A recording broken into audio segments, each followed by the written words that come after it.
Ito ang Bureau of Agricultural Research o BAR, ang kawanihan ng Department of Agriculture o DA na nagpopondo at nangangasiwa ng mga pananaliksik ukol sa pagsasaka at pangisdaan para sa ikauunlad ng agrikultura ng bansa.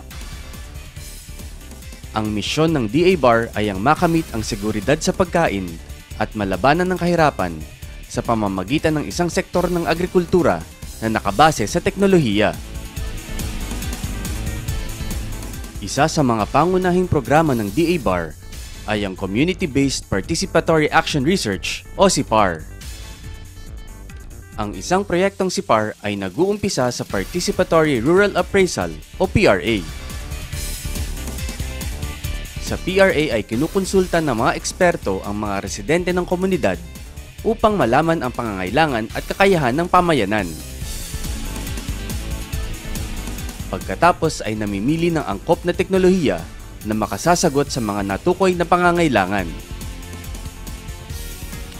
Ang napiling teknolohiya ay sinusubok ng mga mahihirang na farmer cooperator sa kanilang sakahan upang mapatunayan na ito'y kapaki-pakinabang at kung gayon ay mapalaganap ito para umunlad ang komunidad.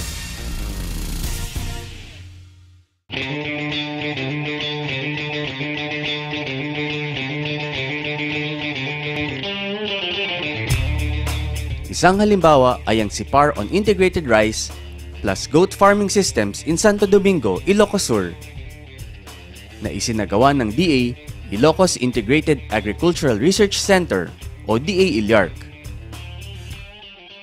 Ang proyekto ay sinimulan ng dry season ng taong 2008.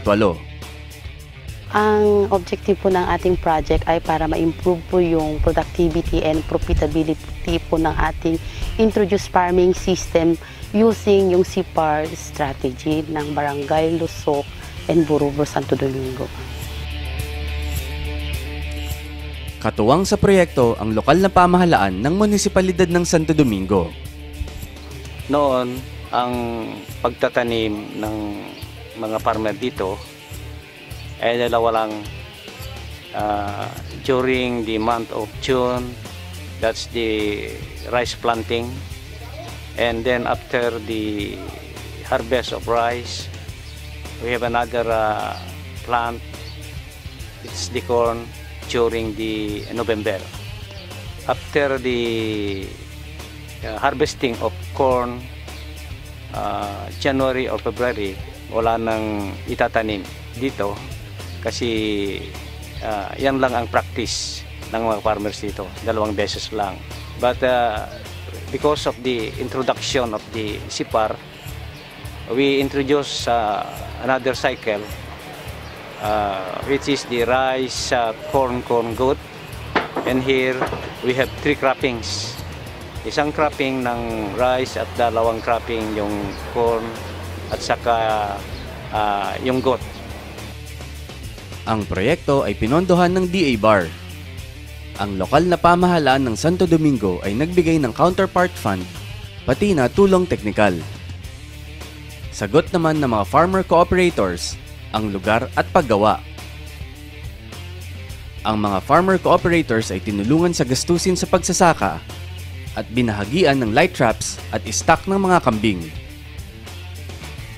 Ang DA ILYARC ang nag-implementa ng proyekto, regular na bumisita at nagbigay ng tulong teknikal at nagsagawa ng mga pag-aaral at pagsasanay. Ang mga technology interventions na nirekomenda ng DA ILYARC para sa rice and corn components ay Integrated Nutrient Management, Integrated Pest Management, and Crop Residue Utilization.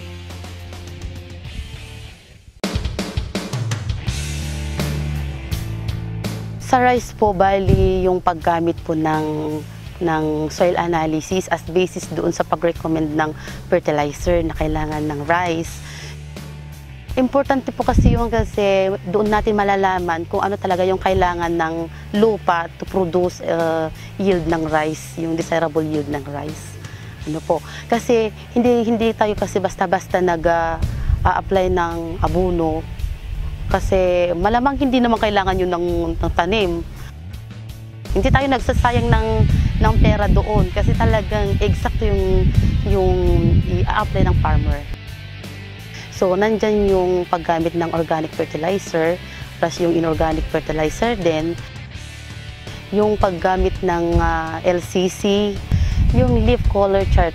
Yung LCC, yung card siya, may different colors, yung green, light green to dark green. Tapos, yung kulay na yun, may corresponding amount of nitrogen to be applied. Ipapantay natin alin sa mga kulay na yun na itatapat yung kulay ng rice. Then titignan natin, ito pa ang kulang na nitrogen na i-apply natin. So, kulang pa ng nitrogen i-apply natin ito. So, yun yung kagandahan po ng LCC. Talagang, kung ano talaga yung kailangan ng tanim. Hindi yung sobrang. Ganun din, soil analysis din. Pinapla-under namin yung mga cornstalk. Pag hinarvest mo na siya, yung residues, mayroong nutrients pa rin doon nakatira. Yung leftover, yun na yung pinaplow under. Tapos, gagamit din ng inorganic fertilizer. Doon sa IPM naman ng rice, ang ginamit lang ko namin is yung light trap, yung light trapping. So, dito, ina-attract na lahat ng mga Lepidopterous insect. Yung stem borer, yung nakikita natin na yung sa early stage po ng rice, nagre-red po siya yung dahon. Pag ginanon mo siya, bulok na yung baba niya. Tapos yun yung early stage. Tapos yung late stage naman niya, yung panicle, nagiging puti lahat ang kanyang mga unfilled grains lahat. Puputi lahat yung mga grains. Yun, cause ng stem borer. So yung mga insect kasi na yun, ina-attract doon sa ilaw ng light trap. Tapos pagkadikit doon, masushoot na doon sa pouch. Yung ginamit din namin IPM sa corn, light trap din. Tapos gumamit kami ng yung mga biocontrol agent like earwig, tsaka yung trichogramma. Bali, yung earwig po kasi sila yung nagko-control ng lahat ng uod ng mais. Lahat ng klase ng uod, hindi lang corn borer. Kasi yun lang yung talagang pagkain nila. Yung trichogramma naman, yan, pinaparasitize naman yung itlog ng corn borer. So kung pinarasitize na, wala nang mabubuong uod ng corn borer. Pero yung trichogramma kasi nire-release lang namin sa mga January, ganon. Kasi painit ng panahon, rampant ang corn borer doon. Yung sa rice, pag green pa lang, pwede yung pinapakain sa kambing. Pag brown, sa mga baka. Tapos yung mga hindi na kinakain ng kambing at baka, kinokompost na yan. Ginagawa na ng organic fertilizer. Ganun po, binubulok yan. Diniditap namin yung mais, pagkain ng kambing, ganon.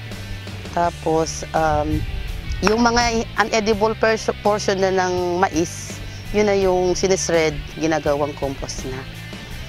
Mga dahon, nagpa-priming sila ng dahon ng mais, pinapakain sa kambing.